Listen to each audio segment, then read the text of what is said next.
RT here. I think Tim's just getting us all set up for recording. We're going to try to record this whole thing and then put it on YouTube for anyone that couldn't make it. I'm going to start my screen share. But Tim, just give me the heads up when you're ready or if you want me to dive in. All right, everyone. This is RT from Vortic Watch Company.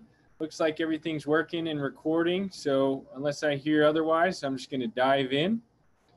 I'm sharing my screen right now. I think you probably are seeing my screen and not my face, but we'll switch that up. I also logged in with my phone so I can do a little bit of a behind the scenes virtual tour of our workshop here in Fort Collins, Colorado.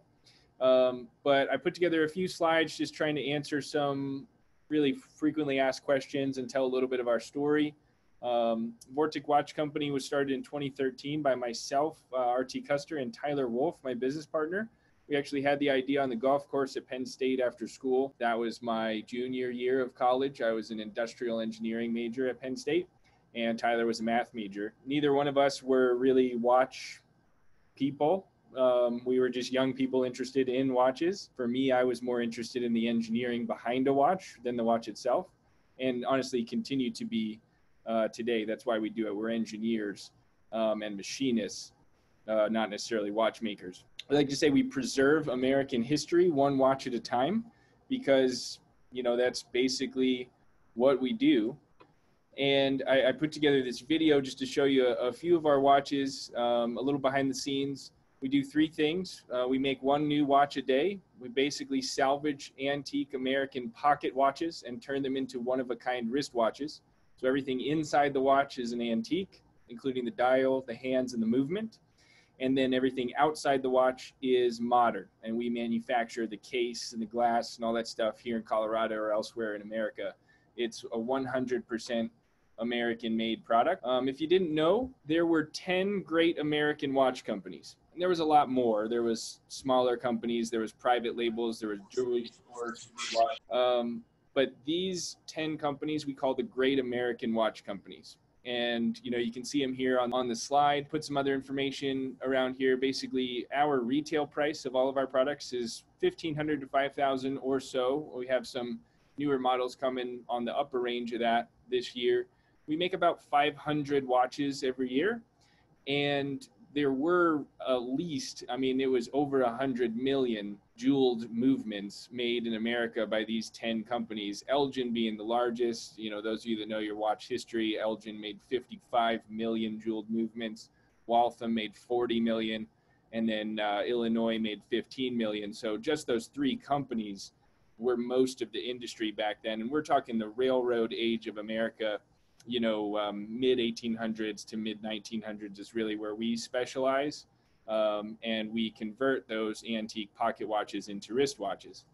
And we got into that because of this. This is our engineering layout of what we do. Everything on the inside, you can see there's the antique pocket watch movement. So that's the dial, the hands, and the movement, all the gears and springs and everything is original. We try to restore all of those movements to the best, basically factory conditions that we can get. You know, they're roughly 100 years old, so we do the best we can. And then we make everything on the outside as a preservation system. It's a piece of engineering that turns that pocket watch movement into a wristwatch. And we do this because most pocket watches today are scrapped for the gold or silver of their case from, you know, pawn shops, jewelry stores, those kind of things. And one of our most frequently asked questions is, where do the movements come from? We actually purchase them from estate sales. Typically, anytime a jewelry store or pawn shop goes out of business, there's estate sales and there's buyers that go buy everything. And then those estate buyers collect all the, you know, pocket watch movements, just the loose movements without their cases. And then they sell them to us. So we have kind of a supply chain of movements. Right now, I think we have almost 1,500 movements in the workshop here. So we have enough to last, you know, at least, I would say, a year or two. We can't use all of them. We can't restore all of them, but that's what we do. Like I said, it started when we were just two young guys, didn't really know much about watches or how to make a watch. This was a behind-the-scenes photo from our Kickstarter campaign we launched in November of 2014 on the crowdfunding website called Kickstarter. And 60 random customers like you guys from around the world purchased one of our first products and got us kick-started. That's how it works. And, you know, it's been a journey since then, almost 6 years since the launch. And, you know, like I said, we've come a really long way, learned a lot, especially about engineering and how to do what we do. Our number one goal for 2020 was become the best in the world at what we do. And I think so far we've definitely accomplished that.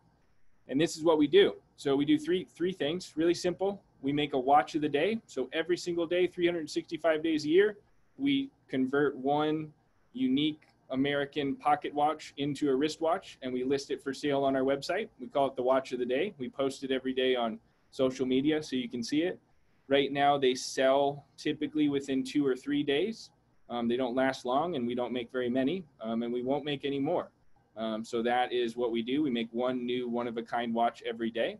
And then we also have our Convert Your Watch program. So if you have a family heirloom pocket watch from, you know, grandmother, grandfather, whatever, we can convert that into a wristwatch. And we're one of the only companies in the world that does that. We specialize in antique American pocket watches. So pretty much, you know, your Elgins, your Walthams, your Illinois, Hamilton, etc. That's what we do. We convert them into wristwatches. And for those of you pocket watch fans out there, we do 12 size, 16 size, and railroad grade 16 size with the lever set. And that's it. We don't offer any other sizes. We try to specialize as much as we can for that Convert Your Watch program.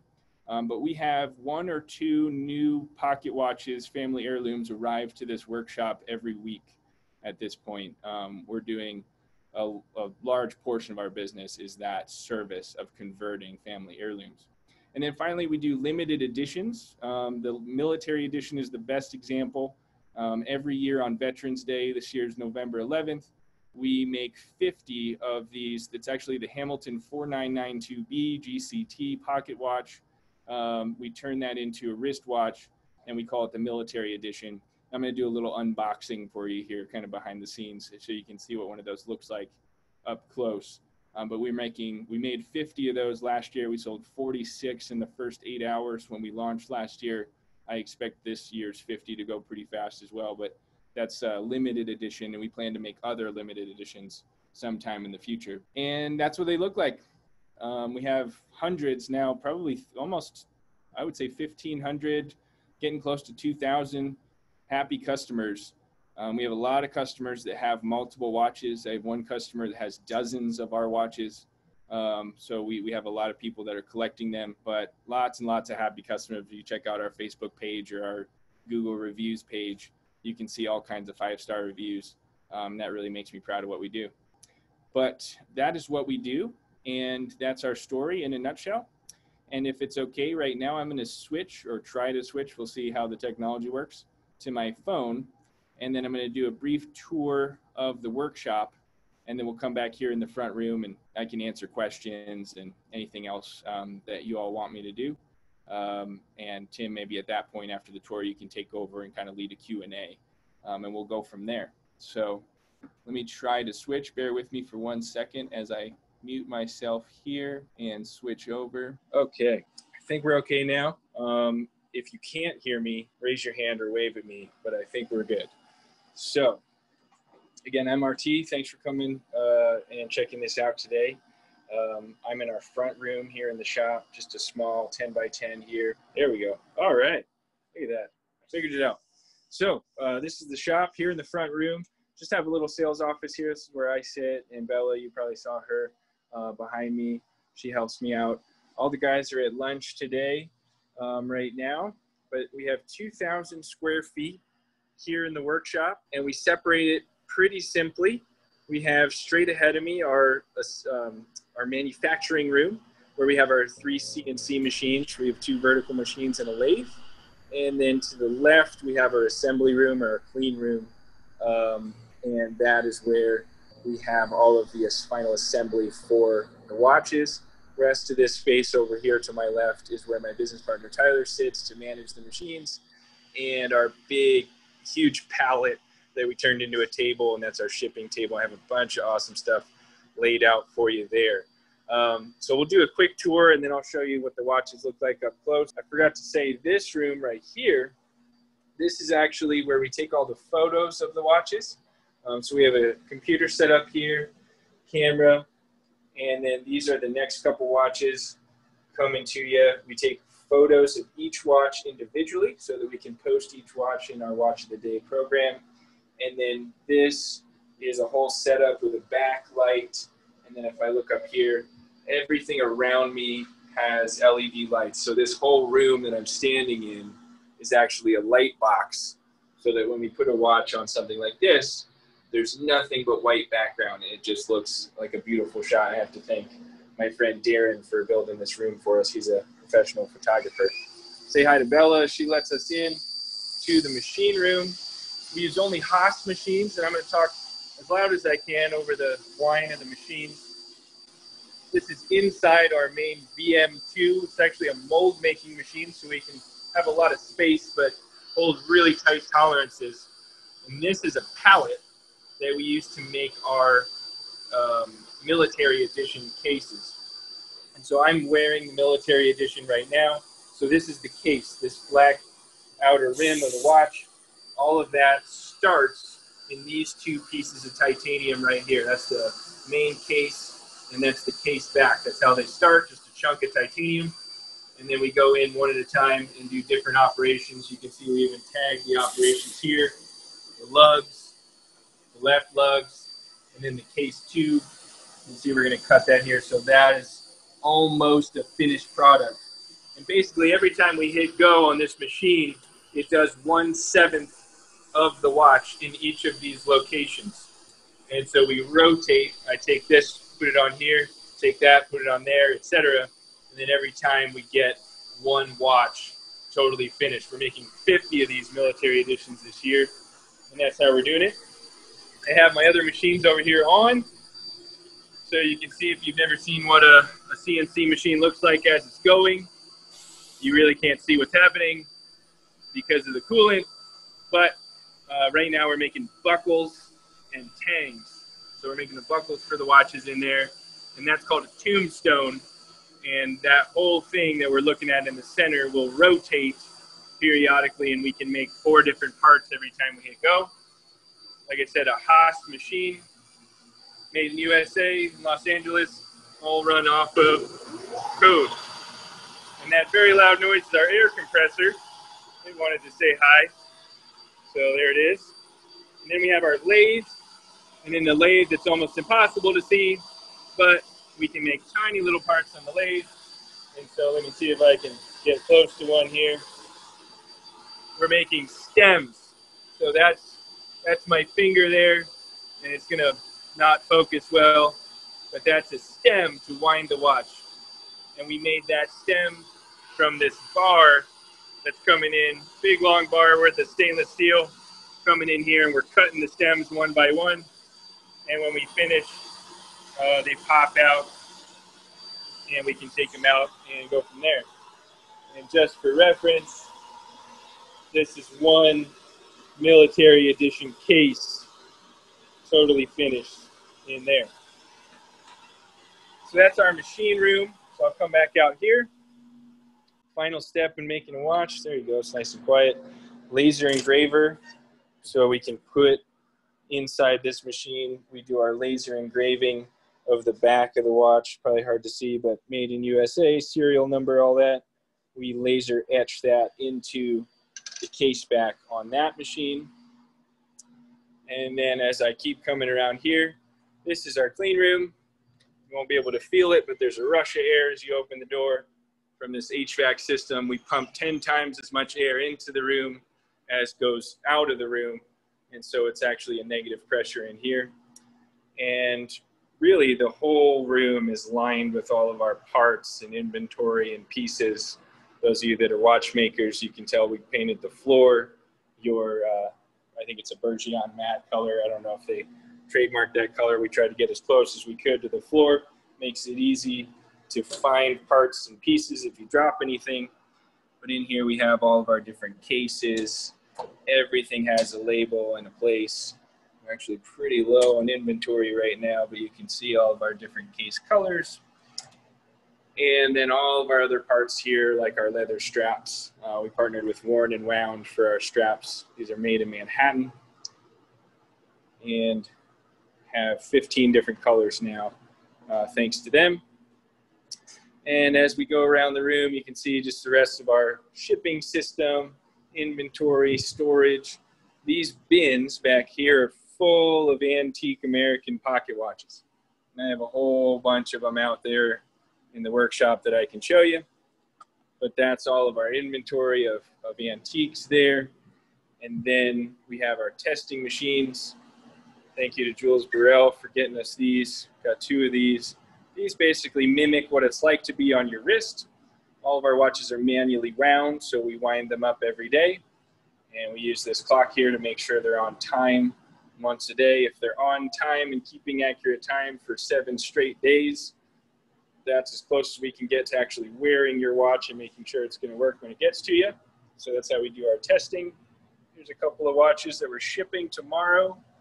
Thank you to those customers if you're watching this. And then the rest over here is our 2 assembly stations. So we have 2 stations just like this.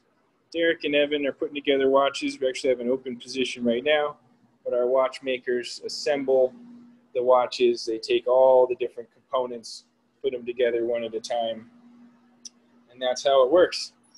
And these are the next watches coming in. Each one of those little plastic bins has either a customer's name or a serial number on it.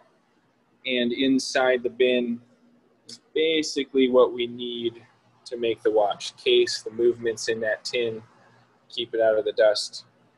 And there you have it. So that's the assembly room. And then over here we laid out a bunch of cool stuff. So we'll start with the final product. That's the fun part. These are all the watches we have in inventory. We have more inventory now than we've ever had. Even though we're doing really well and selling everything, we are also making them pretty quickly. So you can tell every watch we make is totally one of a kind. Everything inside, again, is 100 years old or more typically. They all have open backs, so I won't flip them all over, but every single one has an exhibition back. That's really what we try to do on everything we touch, is show off what's inside, because that's what it's all about. And then, like I said, we focus primarily on Elgin, Waltham, and Illinois. They made the most. And so I just brought out a kind of a sample so you can see every single one of these dials is completely different. And each one of these antique pocket watch movements has a story. And so you'll see as we post those watch of the days, we try to tell the story as best we can. And I'll just grab one.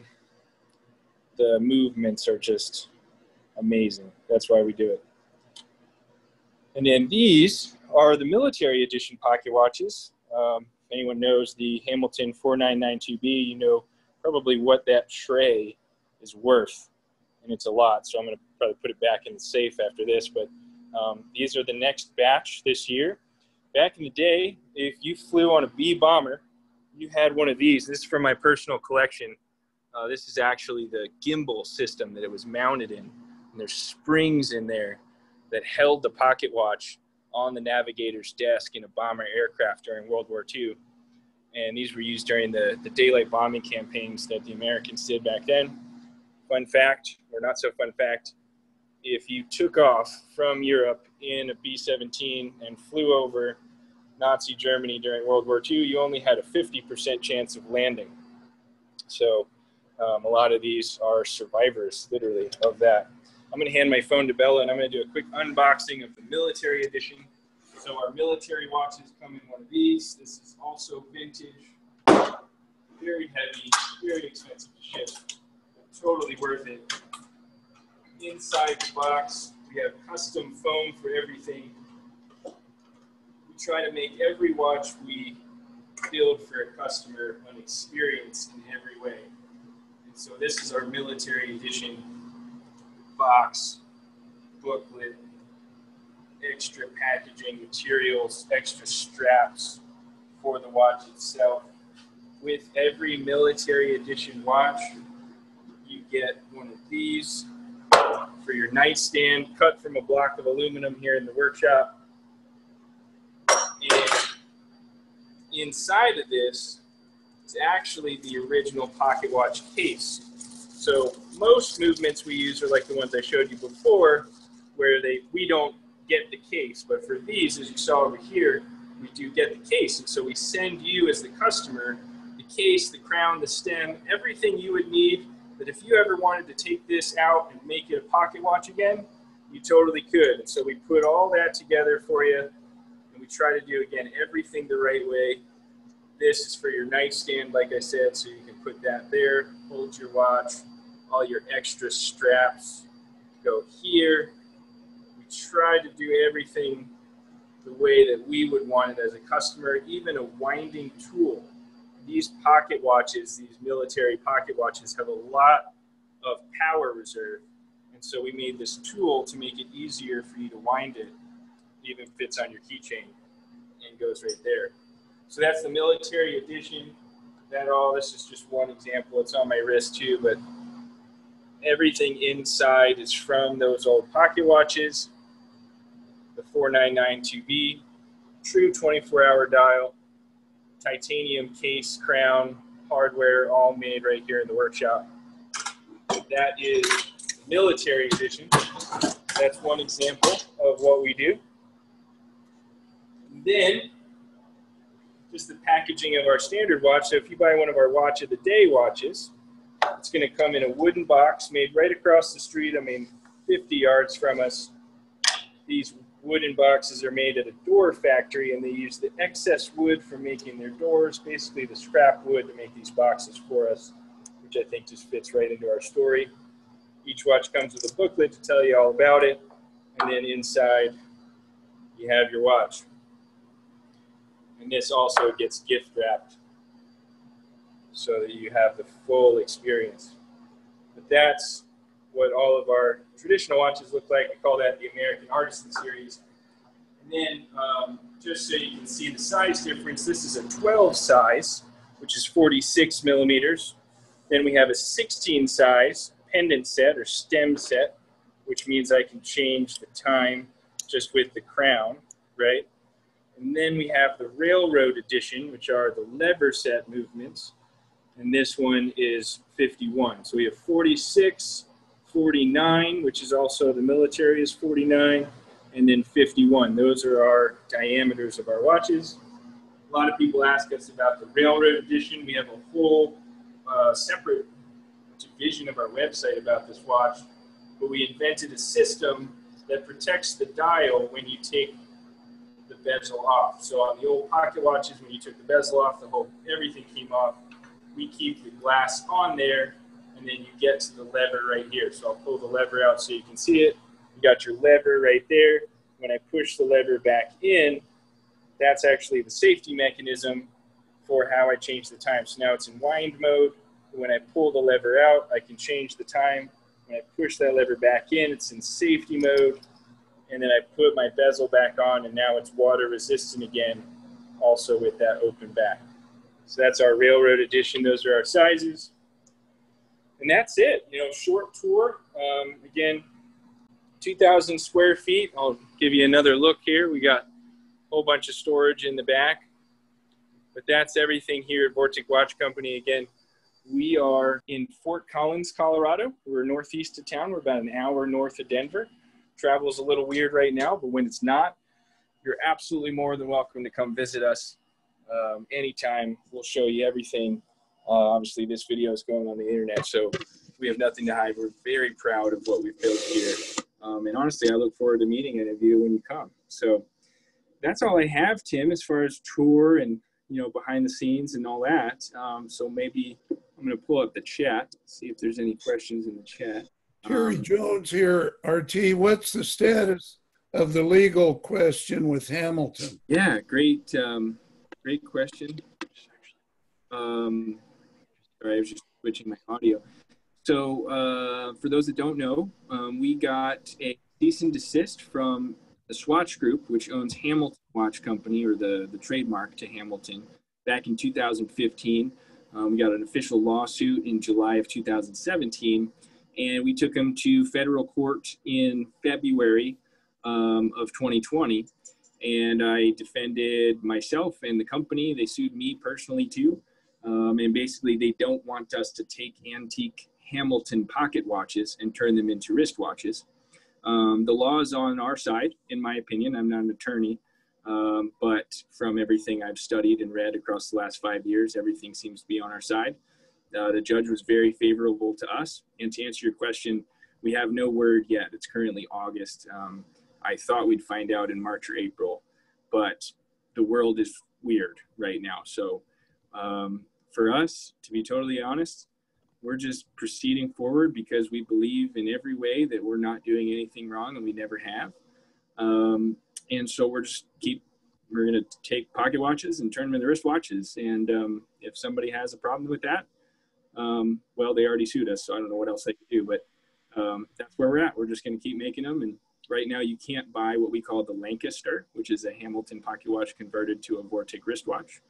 We don't sell them just out of respect for the legal process until we receive the green light from the judge.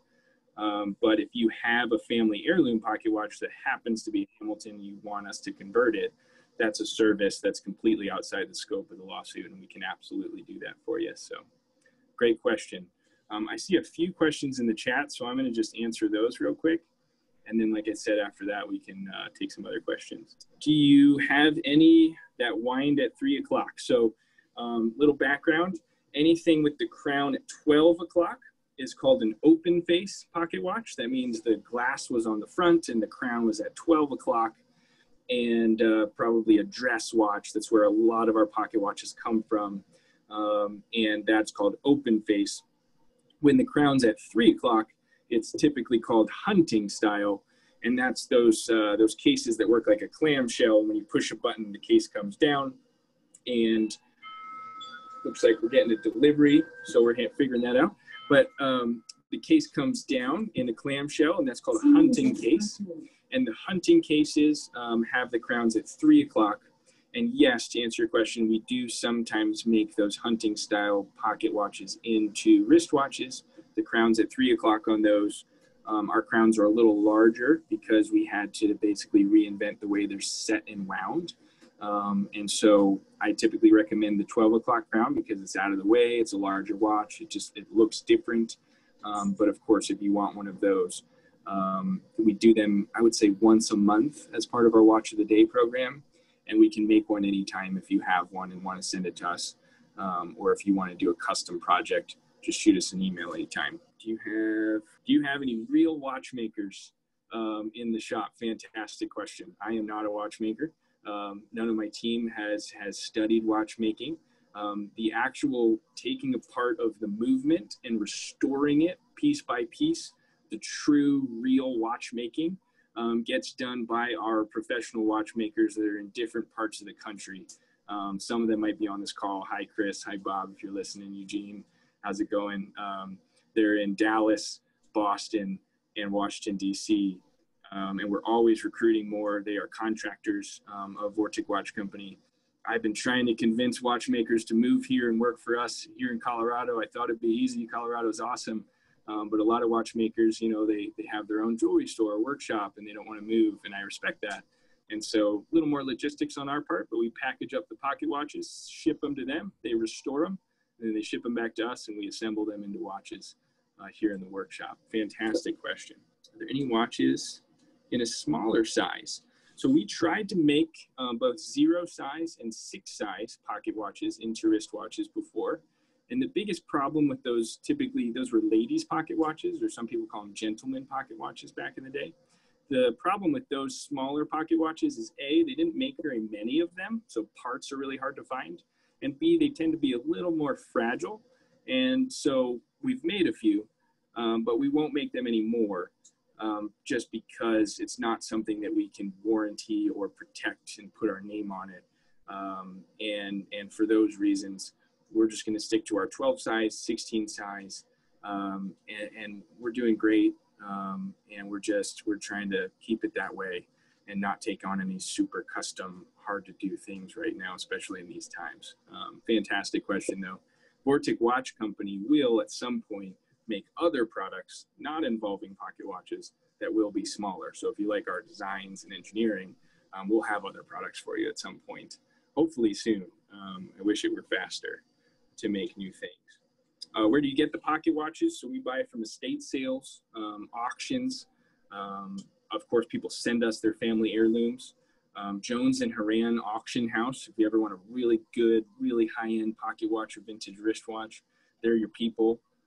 Shout out to them. I buy a lot of pocket watches from them, like the loose movements that they can't auction off. They buy out estates and basically liquidate watchmaker, jewelry store, and pawn shop estates. And that's where most of them come from. Again, they've already been scrapped. The gold or silver case is gone, and we just get the loose movements. Where do you get the pocket watches? Somebody asked, can you explain the reasoning behind 12 and 16 size? I think I did, but ask it again if I didn't hit that for sure. But basically just standardizing the business, making things that are repeatable, that we can warranty and really stand behind. Plus the scalability of it. They made millions and millions, hundreds of millions of the 12 and 16 size. So there's a lot out there. Do you restore the face or the dial of the watches at all? We typically try to keep everything as original as possible, just answering all those questions at once. We really try to go above and beyond to say, okay, if that dial has a lot of patina, or those hands have some patina on them, or even if the movement has some patina, we try to restore it and keep the aesthetic of it true. Obviously, we make it function. We remove the dust, any rust that's in there, we would abate that. But we try to keep everything else as original as possible. You might see a few watches on our website that they might be missing a numeral. I have one of my personal watches is missing a numeral. And that's really cool. It's different. It's how we found it. It tells a story. So we try to let those stories be told in every way. Face of watches. Most challenging thing about, I'm sorry, I was getting 3 different phone calls at once. That was crazy. The most challenging thing about starting the business was financing. So everything behind me in this shop costs a lot of money, including the people that have to come and work for me. And, you know, none of this could happen if it was just myself and Tyler. And so we worked with investors, bankers. We have a huge SBA loan, almost $750,000 in debt to the federal government. Thank you, SBA, for that. And we worked with those machine companies, Haas Machines, to finance those machines and buy them. We have about $400,000 worth of machines, not including the tools and all that. And so financing was the big thing. And that's usually a question we get all the time is, could we make a truly American movement? You know, could we make the bridges and screws and all that? And absolutely, we can absolutely make a movement. We have the skill and knowledge and ability. Has COVID affected your business? Great question. I deemed us a company that can make anything. We can take almost any piece of metal and turn it into almost anything. And so we worked with some other local companies here in Colorado, and you know, basically volunteered to say, if you need a part for a ventilator, if you need a part for et cetera, we can do anything. And so we deemed ourselves essential. We kept the lights on, and in the meantime, we kept making watches. And so that's what we did. Obviously, we take all precautions. There's like a gallon of hand sanitizer behind me. We wear masks when somebody comes and visits the shop. Obviously, if the local government requires us to wear masks in the shop, we will do that. We're taking all precautions, taking care of ourselves. But for me, life goes on, and we have to keep the lights on if we want to stay a business. So I really tried not to let it impact us. The first quarter financially was tough. We didn't have as many paying customers. You know, not as many customers bought watches.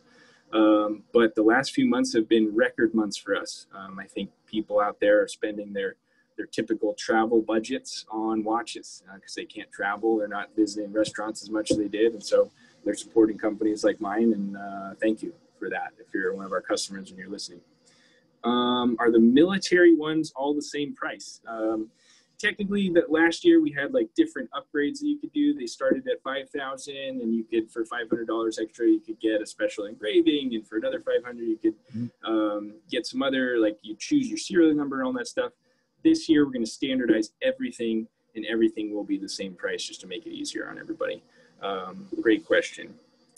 Titanium color, is it a heat treating or something else? So the titanium on this watch is actually a DLC, or diamond-like carbon black coating. So we make the titanium here, and then we ship it to, I think, the facilities in New York or New Jersey. And they take the titanium cases and apply that DLC black coating. They also do the crowns, the buckles, and any other components for those watches. That's for our machined cases. Some of the watches we have, and maybe if there's time I can show one a little closer, are 3D printed titanium. And those ones, we actually bake them in the kiln to force patina them, and we make them appear black or bronze. And that's how that works. Fantastic question. Thanks, Tim. What's your favorite movement? So let's see. Oh, the safe's open. Give me 1 second. So this is my personal watch. Let's see, which camera am I on? This one. This is my personal watch. This watch is what I use to defend myself in federal court. It's called the Lancaster 001. It's the first watch we ever made with a Hamilton pocket watch movement in it. And this is going to be hard to see, but I'll do the best I can to get the glare out there. Maybe I can share pictures. That is called the Hamilton Masterpiece. Hamilton made roughly 1,000 of them. It is a 23 jewel masterpiece. It's a 12 size movement, originally made by Hamilton. This one was 1917 is when it was made originally. That's my personal favorite. This is my personal watch. Love that movement. My favorite production movement is probably the Illinois Autocrat. They made almost 300,000 of those, like off the top of my head. Another 12 size, highly decorated, almost impossible to do the level of decoration they did on those movements today. Love that watch. And then, you know, this is the watch I wear every day. This is one of our military editions. It's our prototype. You'd have to cut my arm off to get this off my wrist. So that has a Hamilton 4992B in it, which is one of the best and most accurate pocket watches ever made, at least in the sizes that we use. So off the cuff, those are my favorites, but I love them all. So great question, Tim. What special precautions do you use for radium dials or radium hands? Excellent question. If you don't know, some watches have radium on them. Whole story, I would Google the Radium Girls if you've never heard of that story, but the Radium Girls gave us OSHA because the watch companies like Illinois and Elgin employed women, especially during World War I and World War II, that they hand painted radium on the dials and hands of some pocket watches and wristwatches to make them luminescent. Radium is radioactive, and it's not good for you, especially when you lick the end of the paintbrush to get it a better tip before you put it back in the radium paint. Long story short, anything that's radium, we typically just stay away from. We don't accept projects like that, even if somebody has a family heirloom and they want to send it to us and it's radium. I try to just sit down with my watchmakers and see if there's a way we can abate that or have a replica dial made or something like that, so we can almost protect the customer from that. A lot of customers don't know the whole history of that, so I try to walk them through all the options there. But we do the best we can to just avoid it in every way. And then we also have huge air filtration systems here. So if we get a radium dial in here, everything, all the air in this building gets cycled in and out, kind of like an airplane. And so we don't have a whole lot of radon issue. Radon comes from radium. Fun fact, or I guess not so fun fact. Lots more on that, but I just in general try to avoid it. And then how did you come up with the name of the company? Great question. Vortic is like vortex and tick-tock, a beautiful clash of old and new. So it's Vortic, and that's where it comes from. Excellent question. Came up with that with my original co-founders while we were still at Penn State. That's everything in the chat. So if you have a question, please fire away. There's a lot of you on the call, so you know, I'll try to mediate the best if I can, but feel free to speak up if you have a question. But I'll just answer it publicly. So it was about the lawsuit. Did it go to trial before a judge and jury, or was it a summary judgment? And is it in Colorado or federal court? The lawsuit happened in New York State in federal court. So I was downtown Manhattan. I got sick when I came home. I'm pretty sure I had COVID. So that was fun. Um, and yeah, I mean, it was just, let's see, about 6 hours in front of the judge. There's no jury. It was just myself making my case, and then a few representatives from Switzerland, from the Swatch Group, making their case. And the judge will write a document that says what she thinks about what we do, and as it pertains to specifically Hamilton pocket watches, antique Hamilton pocket watches, and making them into Vortic wristwatches. But yeah, it was a federal case held in Manhattan, the Southern District of New York. And we did all the things. We tried summary judgment, we tried settlement, we tried all that stuff, and unfortunately all of it failed. So here we are. But great question. So the Rescapement podcast that you had sent the link to, I listened to some of that, and it really sounded like that the Swatch Group felt a need to protect their intellectual property, that if they didn't, then it might set a precedence. And so this, whether they win or not, is kind of not a big deal for them. They just want to send a message of pain and suffering to anybody that might want to infringe on their intellectual property. And it is really the Hamilton name on the dial that was probably the biggest thing. Is that correct? Absolutely. Everything. Scorched earth policy as it pertains to the law. And I can't speak too much about it, but yeah, they don't like the fact that it says Hamilton right there on the face of my Vortic watch. And I totally understand that. I don't own the trademark to Hamilton. I don't even own the trademark to the word Vortic. Trademark is what it is. What we do is art. What we do is upcycling. It's completely different than Judge said it or interesting it has ever been. And so, like you said, it may or may not set precedent on one side or another. And hopefully we'll find out soon. But in the meantime, we'll be here making watches. Now, I had an interesting question. I understand that you had a watch position coming up, well, available, and I'm sort of I wouldn't say I'm a complete watchmaker. I do a lot of repairs, I do a lot of restoration, and I'm also starting to move towards making watches, wristwatches, obviously larger wristwatches, but I had an interesting question, and I wondered if it would be possible, because I don't have, that much money or equipment, to use some of your equipment that, normally I wouldn't have access to. Right. Yeah. So right now, so great question. We get this question a lot is, mostly the question is, can we as Vortic Watch Company help someone get started building their own brand, whether it's make a case, make a crown, something like that. And sometimes maybe, it's like what you said, can you come into my facility and use the machines to do it yourself? Or a lot of times it's more of a contract relationship where we would be a contract manufacturer. And their simple bottom line answer to all those questions right now, we are almost caught up, but we're still behind. We've never actually caught up with demand. My machines are running all the time, just trying to keep up with our current demand for our company. What you're proposing is something that I would love to do someday and have excess machine time, or even a whole standalone machine that we can use to help other brands, especially, help people like us get started with their own watch company, or maybe it's not even a watch. Maybe it's a fountain pen they want to make and they need help making. I love manufacturing, engineering, love helping people. So I would love to do that kind of stuff sometime in the future. Right now it's, we just can't, it's not feasible for us.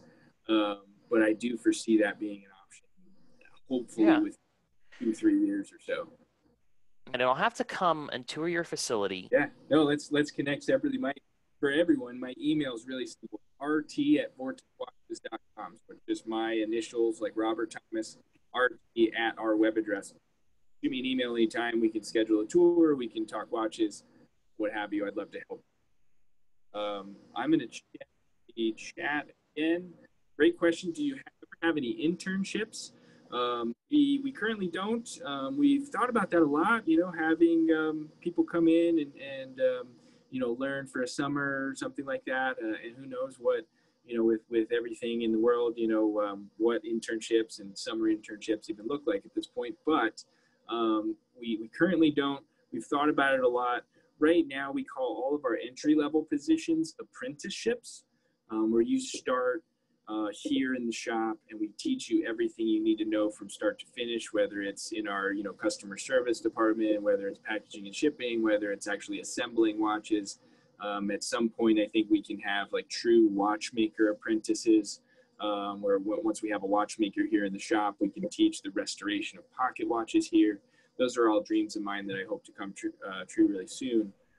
But every employee of Vortic Watch Company that works here, they work here in this building, in person. Everyone gets a salary, benefits, healthcare, all that stuff. We really try to take care of people, whether they're an apprentice kind of entry-level position or not. And so some of that's hard to do with interns. And so we just haven't figured it out yet. It's a great question. How do you do your division of labor between you and Tyler? Basically, to answer your question was, how do we handle the division of the company and who manages who and all that stuff. So Tyler, my business partner, basically does all the manufacturing. He runs the machine shop, making all the parts. He has one employee there, manages the other associates that make actually assemble the watches, do all the shipping, all that.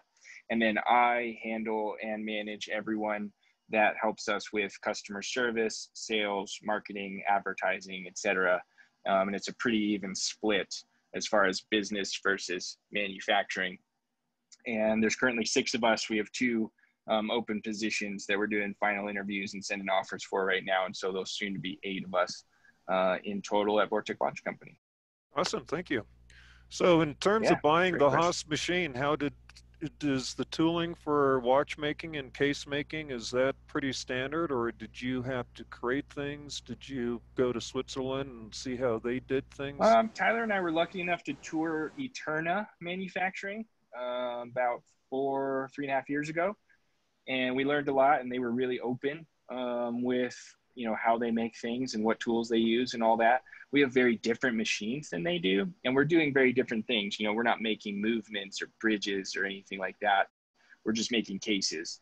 So it's a little different, but we really tried, and when we bought the Haas machines, we tried to ask the salespeople at the machining companies and the tool companies, this is what we're trying to do. We had CAD models for all of our parts and pieces. And we learned a lot about tooling and fixturing. And honestly, the real answer to your question is we learn something new every day, and we make constant changes to what tools and what fixtures we use. That palette that I showed you of how we lay out all the different parts for the military watch, that's one of our newest innovations. And it helps to batch everything to the best of our ability. And as far as the tools, some of the tools come from Switzerland, but a lot of them are, they're made originally for mold making or making other tiny components. They're not necessarily watchmaking related tools. They're just tools that were made to make small things. Very good, thank you. Anybody else have questions? Yeah, I have a question. Well, one thing, I'm really impressed with the design of your lever set cases. And thank you. Wondering how long it took you guys to come up with that. I kind of followed along the way you were working on it. It seemed like a fairly involved process, but it seems like what you came up with is really excellent. Thank you. Yeah, I'm really proud of it. Yeah, the other question is just who does your CAD design? That's it. That's my question. Yeah, so my business partner does all the CAD design. We use Fusion 360 primarily because they have a great integration with Haas machining. And then, so we do all of that in-house. Tyler has resources that he's using. He's gone to a few different schools and trainings on not only Fusion 360, but also how to use the Haas machines. And then the other question was about the Railroad Edition.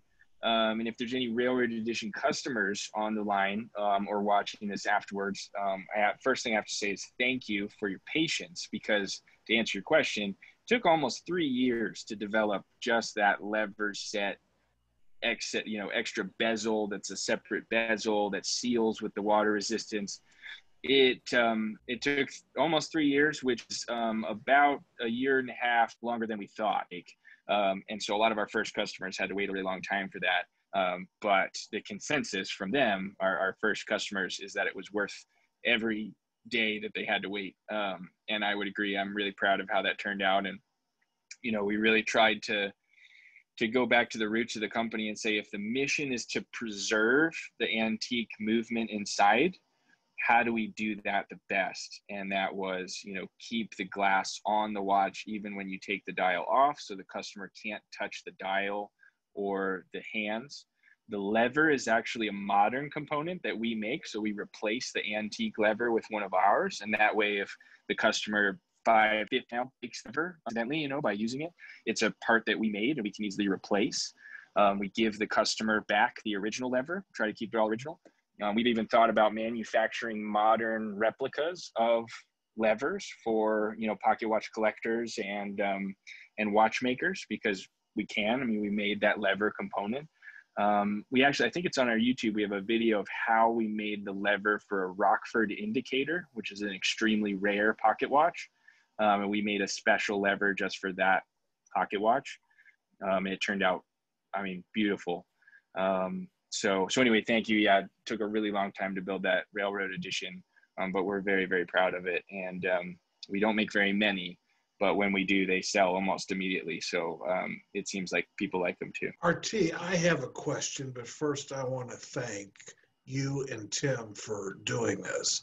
Yeah. It was 2 or 3 years ago, I read in a mainstream magazine about a Harley-Davidson watch that you put together that was going up for auction. Yeah. And I don't recall the details, but I'd like to know what happened to that watch. And I'm also curious, was the mention in that mainstream magazine, I forgot which one it was, did that get you a lot of attention from around the country? Thank you. Yeah. So great question.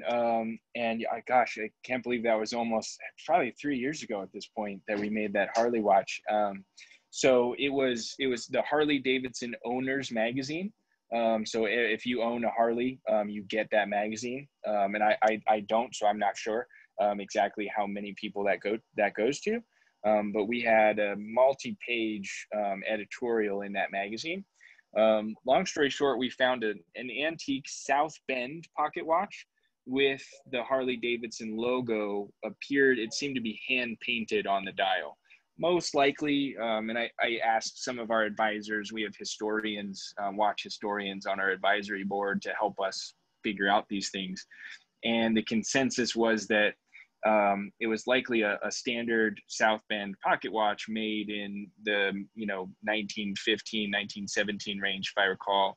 And someone at that time, 100 years ago, roughly, had commissioned an artist or had a watchmaker paint the Harley Davidson logo on the dial. And maybe that pocket watch was sold to a collector, given to a Harley dealership, something like that. We're not sure exactly the provenance of it, but all we got was the movement dial in hands, loose from its case, with almost no story at all. And so all we knew is that it was special.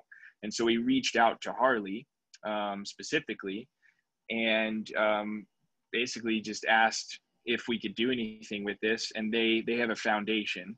Harley Davidson has a foundation, a charity, and then they partnered with the NAWCC. And so we, in partnership, donated, we made that watch, sold it to, I think we sold it on eBay, actually, auction style, to charity. And all the money went to charity. And so there is a customer, a Vortic customer out there that owns that watch. And all his or her money went to the NAWCC and Harley Davidson. But yeah, gosh, that was 3 years ago, and I'm sure we'll do other things like that in the future. We have a few really interesting pocket watches right now. Most recently, someone sent us a pocket watch with the Ford logo on it. And so I don't know how much they know about it, but it was something I think they might have found on eBay. A similar story, really interesting pocket watch. and we'll make a really cool wristwatch for that customer. Thank you. That is where I read it, and I'm curious Yeah. if you remember how much that watch sold for. Roughly $3,000, if I remember right. I wish it were more because it went to charity. I don't remember what we set the goal at, but it was for a good cause, and it was really cool. And I think you asked like how much press or awareness did we get from that, and we got a lot. I mean, we had a lot of Harley Davidson owners who reached out to us with family heirloom pocket watches, completely different than the Harley watch, but still a fun, like an Elgin or a Waltham or something like that. And it's hard, any marketing or any PR is really hard to track, but we've definitely had a significant payback from that editorial. Good, thank you. Yeah. Let's see. I have a question about, at one point we envisioned building a brand or a modern watch with homage, components, basically making modern wristwatches that look like our current watches, that vintage antique style. Great question. And we do plan to still make that. Honestly, I wanted to start that. It's probably going to be a separate company, or at least a separate brand, still under the Vortic umbrella. We will still make things like that with inspired designs and modern watches in order to grow the company.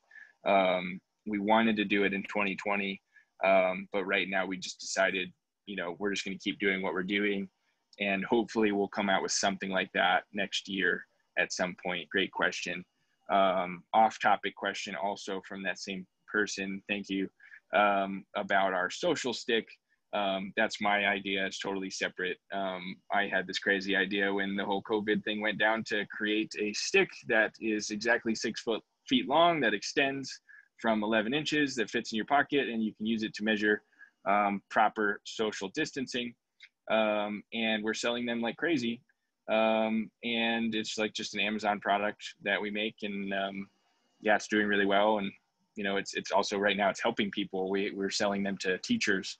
50% off. Teachers now have to lay out their classrooms with tables and desks 6 feet from each other. So it became a really useful tool. So great question. Obviously totally separate from Vortic. I'm an entrepreneur and I have crazy ideas all the time. So won't be my last one that I do. Do you convert the military chronograph made by Hamilton? I think you're talking about the Model 23. Somebody correct me if I'm wrong. Short answer is no. Might be the 22. Off the top of my head, I don't know. It's been a long day already. Hamilton made several different, chronographs for the military, different than the 4992B. And we don't have any of those in stock. One of the key differences is that for those, it says Hamilton on the dial. The ones that we do right now, it says GCT on the dial. And so that's a significant difference from the whole court system and trademark thing that we're just trying to do the right thing and protect ourselves in every way there. And so short answer, no. But at some point we hope to be able to convert almost any pocket watch into a wristwatch, at least the American pocket watches. So great question. Do you have a turnaround time for your 12 size customs? So if you purchased a watch today, a custom watch made to order, we currently were low on certain parts. We ran out of our machined bronze cases, and we're also running low on a couple other components. So if you order something that we have all the components in stock, we can build a custom watch in about 8 to 10 weeks. If it's a 12 size, so long as we have all those parts in stock. There's a few parts that were out of stock, and currently, like I showed you, the machines are all set up for our military edition. Once we finish the military edition components, then we'll make all the parts that we're out of stock on. And so if you ordered something where we don't have a part, I would say it's probably 3 to 4 months until we can make that custom watch. Everything is a case-by-case basis with what we do. And that's why we came out with that watch of the day program, where we make one new watch every day that's always for sale, and lots of different options to try to support those customers that want something faster. Yeah. But in general, typically 8 to 12 weeks on most projects. Some projects, though, take months. it's just kind of the nature of our business. Thank you. Yeah, thank you. Great question. Now, could I ask you something here? Yeah, shoot. Have you ever made a case for a repeater movement? No. So we specialize, and someone actually just asked the different lines of watches. So great. I'll try to answer both of those. So we specialize, and it was probably a year and a half ago that we made this decision, just for the sanity of our associates and for the continuation of our business. We specialize in antique American pocket watches of 12 size and 16 size, and that's it. Pendant set with the stem set or lever set 16 size. We will not make an 18 size watch into a wristwatch. Anything smaller than a 12 size we will not touch for any reason. And then a repeater or a chronograph, those things that have a lot of extra features, or like a slider on the case or an extra pusher, we just say no to those custom projects. More again for, it's kind of a, what do they call it? A time value equation. And we know the same amount of time it would take us to do a custom project like that, we could make 100 of our current watches, which obviously makes more sense from a business standpoint. There are, though, to try to give you like a lead or something, there are, dozens of watchmakers around the country and especially around the world, taking very high-end, very custom, very unique pocket watches and turning them into wristwatches. We didn't invent the pocket watch conversion. I'll be the first to admit that for sure. So there's a lot of other people around that do some really cool stuff, especially in Eastern Europe. There's some really interesting stuff you can get on eBay from those guys over there. There's some watchmakers in America that do one-off projects. I'm sure they're extremely expensive, but you can make something that's a one-of-a-kind complete. Lots of really exciting, really cool stuff from there, from the watchmaking engineering perspective. But just from a business standpoint, it doesn't make sense for us to do those custom projects if we can continue to do what we're doing and be successful. Oh, that's cool. I can throw something here because I was thinking about this. If you had a repeater pocket watch and you had a bezel that would connect, kind of like the bezel used to protect the little setting lever on your... Yeah, if you had a bezel similar to that and it sat on the bezel of the watch and you had a little button that would depress inside the push lever, you could slide the bezel. You could have a little extension off of the bezel that would slide over the lever, and the set lever, or the repeater button. Yeah, the slider, and it would make the slider watertight. For sure. Yeah, and we have so many ideas for even just our current products. I mean, the Railroad edition that I showed you with the removable bezel, the original concept for that was the bezel was not removable, and when you turned it, it would actually pull the lever out as you turned it. And we made a few prototypes and then scrapped that idea because it was going to cost us 6 figures to figure out how to do it. And anything's possible. And that's why watchmaking and machining is awesome. And that's why it's amazing to have all these machines here, because we can go right from idea to physical titanium product in like 24 hours. Most people have to 3D print it or send it off to a contract manufacturer or sit down with like a Sherline lathe. When we started, we had Sherline. And if you don't know what those are manual machines made with servo motors where you like hand crank, kind of looks like a CNC machine, but you can do a lot of really cool stuff, mostly for like model makers. And we started with those. And so, it's a privilege to have access to the equipment that we have. But, one of the biggest things that I've learned, especially recently, is to not take advantage of those privileges that we have and do something that would be especially fiscally irresponsible by dumping a bunch of time into something that may or may not pay for itself. Yeah. But yeah, and like I said, shoot me an email anytime. I would love to spitball ideas and all that stuff done. It's just kind of a, at what cost for us at this point. Yeah, now, fantastic idea. Yeah, one more question. What happened to the old Sherline machines? They're sitting here collecting dust most of the time. Oh. We have, we have a few projects set up on them periodically. Typically, like if we have to make a special stem for, let's say, a detent pocket watch. We can make a one-off stem on those machines, sometimes faster than our CNC lathe. But, you know, we basically use them just like we use our 3D printer right now, which is only for custom, one-off, very specialized projects periodically. I got 2 more questions in the chat. Let's see. Are you looking for other members of your advisory board? Right now, my advisory board is made up of investors. Predominantly. I have a few people that I call for advice specifically on very specific historical questions. And I've learned a lot, so now I don't have to ask them as much. I don't have to ask them the same questions all the time. But we are considering, and maybe I can get some feedback from this video. If you like this idea, you can email me or comment on it. We're considering starting like a private Facebook group or something like that, or maybe a private forum. Where I can post some of these ideas. I'm like, hey, this is what we're working on next, or 6 months from now, we might consider doing this. And we can get some advice and feedback from, you know, watch collectors or pocket watch historians and stuff like that.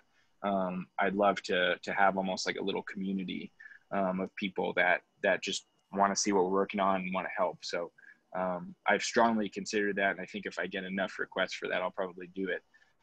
Again, it's at what cost? Kind of stuff. I have, not to make excuses and not to use them, but I have 2 little kids, a 1-year-old and a 3-year-old. And so I can't, unfortunately, work 100 hours a week like I used to. I got to be a dad too. So great question though. I love talking about forward-looking stuff. That's everything we have in the chat. It looks like. What else do we have from the group? And Tim, feel free to cut it off. I know we're already over time. There's no rush on this. You've got a bunch of different lines of watches, like the Red Rocks edition and all that. Could you give us a quick high altitude overview of your various model lines? Yeah, so I try to standardize as much as I can into that, what we call the American Artisan series, which is 12 size and 16 size pendant set or stem set watches. And those are part of our Watch of the Day program. And that's what we call the American Artisan series. We have the Railroad edition, which are the 16 size lever set movements that I showed. And the Railroad edition also can be comprised of any of those great American watch companies, Elgin, Waltham, Illinois, etc. And then we have our limited editions, like the military edition that I talked a lot about. And like you said, the Red Rocks edition, we've done a few, and then that special Harley watch that was a one-off. The Red Rocks edition, unfortunately, we didn't get to make one this year because Red Rocks Amphitheater here in Colorado was shut down. But we have a partnership with Red Rocks where we make custom watches for the artists. And so I've, met, Jackson Brown, Steve Miller, some just amazingly famous artists, and basically made a custom watch. Usually we use a 12 size Illinois movement like the Autocrat, and then we manufacture a dial and the case and everything, and we make a custom watch just for them. We call it the Hall of Fame watch. And when they get inducted, when the musicians get inducted into Red Rocks Hall of Fame, they receive a Vortic watch as a gift from the city of Denver. And the city of Denver manages Red Rocks Amphitheater. And one of the coolest marketing partnerships I've ever been a part of. Get to see a lot of Red Rock shows in the VIP seats, which is cool. Got to meet a lot of really interesting people. We didn't get to meet Jimmy Buffett, but he got one. They wanted to charge us to shake Jimmy Buffett's hand, and the price was higher than I was willing to pay. So that didn't happen, but Jimmy has one of our watches. That's pretty cool. And then we envision other things like that in the future, maybe partnering with somebody like Harley Davidson or Ford or Tesla to make a custom 100% American made watch, as almost like a private label. And we've had conversations with different brands about that. But especially now, I feel like I've said a few times, we're really trying to focus because, 2020 is just a difficult time. And so we're really just trying to do what we do it the best in the world, and keep going. So you've sold some watches at the retail level. Yeah, so Hyde Park has been in Denver and Phoenix has been a retail store for us. We have Great Republic, which is a store in the Broadmoor Hotel in Colorado Springs and also in downtown Washington, D.C. They've been a retailer for us. We have a store in North Carolina, a store in Michigan. In late 2019, I pulled almost all of our watches from retail stores because we were on national television for the military edition and we just got overrun with demand. And I basically just bought all of them back so that we could have more inventory. And my goal for 2020 was to slowly drip back in and have a lot more retail stores. And you all know what happened in 2020. So we've been just trying to sell them all direct to consumer ourselves for many reasons.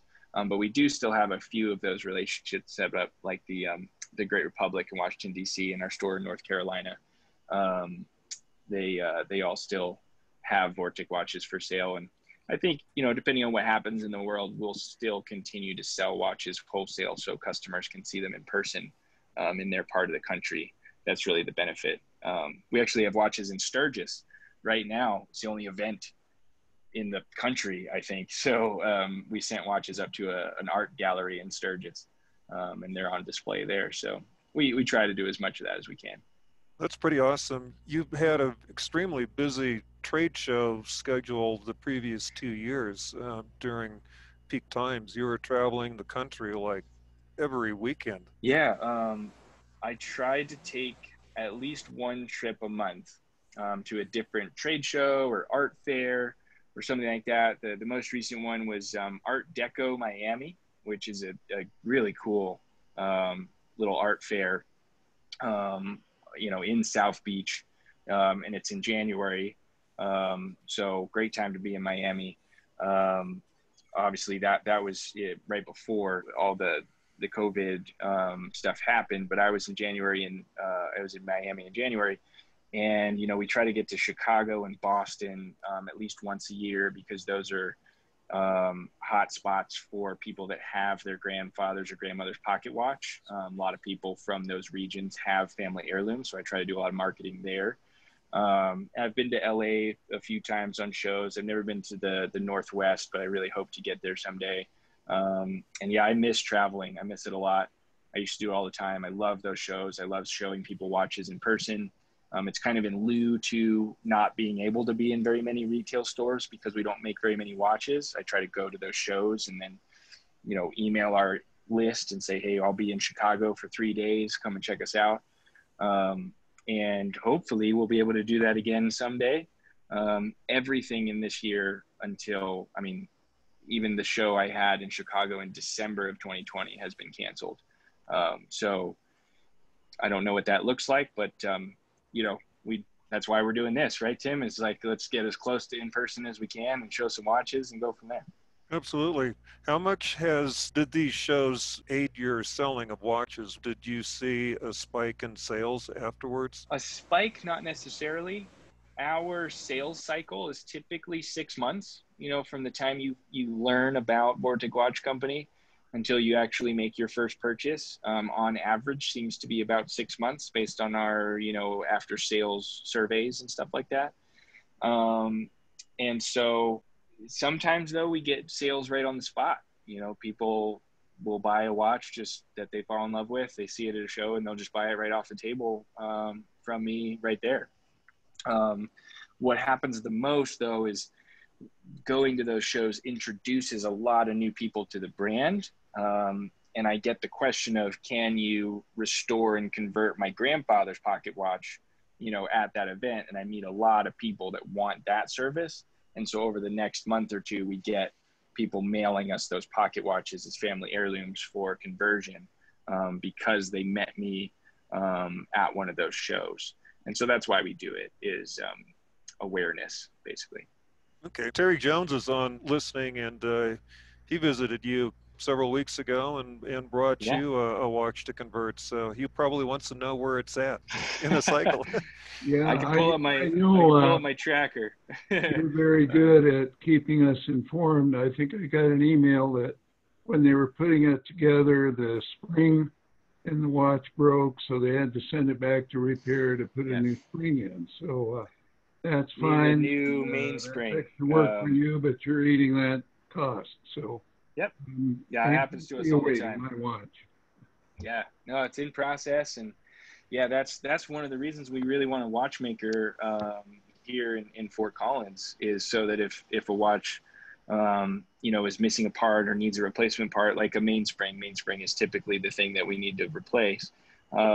We could do it here on the spot right now. When that happens, we have to send it back to one of our watchmakers, have them replace the part, and then send it back to us. So just a lot of logistics, but you got the email. We're trying to keep everybody informed. That's one of the job offers I have out right now, is for another person to help me with that and help keep up with the emails and telling people where their watch is, et cetera, et cetera. And I'm really looking forward to having more people on the team so that we can keep up even better. Now, could you throw your mail up in the chat? Yeah, so it's rt@vorticwatches.com. That comes right to me.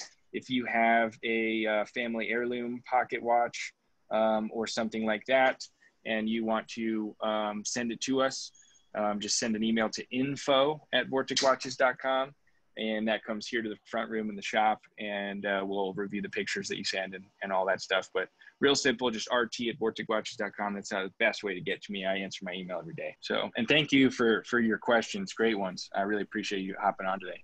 Appreciate all of you. Tim, I probably have maybe 10 minutes. I have one of the people coming in for an interview in about 20 minutes. I need to prepare for that. Okay, So, super. Thank you. A few more questions. Anybody else speak on up? We had a question in the chat. Is the new mainspring going to be an alloy or antique steel? I trust my watchmakers to make those types of decisions on a movement by movement basis. Sometimes they replace it with one or either of those. And these watchmakers that work for us, they tell me this. They've been restoring pocket watches for longer than I've been alive. And so for that reason, I trust them. And so far that trust has gotten me a long way. So I trust that they do that job and do the best they can. And then obviously we warranty everything we do no matter what. And so if that mainspring had broken after we finished our testing and somehow we didn't see it and it got to the customer, we send you a prepaid return label, send it back to us. We take care of you, no questions asked, no cost at all, fully covered under the warranty. And I know I have some customers on the line that have experienced that. So we're really trying to go above and beyond and be the best in the world at what we do, not just making watches, but also with customer service. And I think we've been really successful in all those fronts. So you at one time extended the warranty on your watches every time you sent the watch back to Vortic for servicing. Yeah, we called it a limited lifetime warranty. So if we service your watch every 2 years, you get a 2-year warranty. So it's kind of like a revolving door. You just always have a warranty as long as you keep it serviced. I've gotten a lot of emails and questions from our customers, though, where they hit that 2-year mark and they're just not sure if they should send it in. And I'm really honest. I say, hey, if that watch is still keeping time and it's great, it's 100 years old already. Another few years isn't going to hurt anything. It's more important that it stays on your wrist, makes you happy. So keep it on your wrist. And if it starts not keeping time as well, maybe it needs a service, and you can send it to us at 3, 5, 10 years. So I leave that decision up to our customers. And then bottom line, we have a 0 tolerance policy on unhappy customers. So if you're not happy with anything we do, or if I send you a bill for a warranty service and you don't want to pay it, you just have to tell me and we'll make it right. I would much rather have a whole bunch of happy customers walking around and be out $100 for the, balance staff repair that had to happen. And that's just a mindset that we came up with, again, fairly recently as we've grown as a company, and it's worked really, really well for us. Very good. You had a modern pocket watch. Was it a Columbia Railroad or something on your website that is now sold? Yeah. So we, oh my gosh, I didn't show those cases. I can probably put up a picture of it. Let me see if I can do that while I'm talking. So we we get a lot of questions about, can you make a pocket watch? People want, it's a lot of, it's honestly a lot of people like millennials, like my age, they want a pocket watch for like their wedding day or something like that. And obviously we can restore an antique pocket watch, something where we have the original case, we can absolutely just restore that pocket watch and sell it to someone. But there's inherent issues with vintage and antique pocket watches, like the fact that they're not water resistant or fully dust proof, and they have no like shock absorbance or anything like that. Plus, most antique pocket watches do not have the exhibition back that we have on all of our watches. And so we made, just kind of for fun to see if people would like it, we made a pocket watch. And the press release that I said to like Watch Time magazine and Hodinkee, it said Vortic turns pocket watch into pocket watch. And that's what we did. We used an antique pocket watch movement, and then we made a pocket watch case for it with exhibition back. Let me see if I can share this screen still. One, go. We've made two ball pocket watch.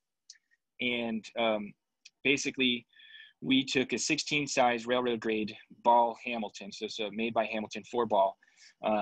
And we made a custom titanium case for it with a big bow and a crown and that special lever protection system, the bezel system, to protect the original movement. And that's what it looked like. This was our second one. This was titanium. The first one was bronze. And I'll see if I can find the bronze one here. These are all of our sold watches. We have a gallery on the website of everything that's sold. And this was the one that you were referencing. This is a bronze case. And this is a good look at our bezel system. It's probably hard to see my pointer, but right there in the center of the screen, you can see the bezel off and the lever on the top right near 1 o'clock. That's our system. And this one was bronze, cut and made here in the shop.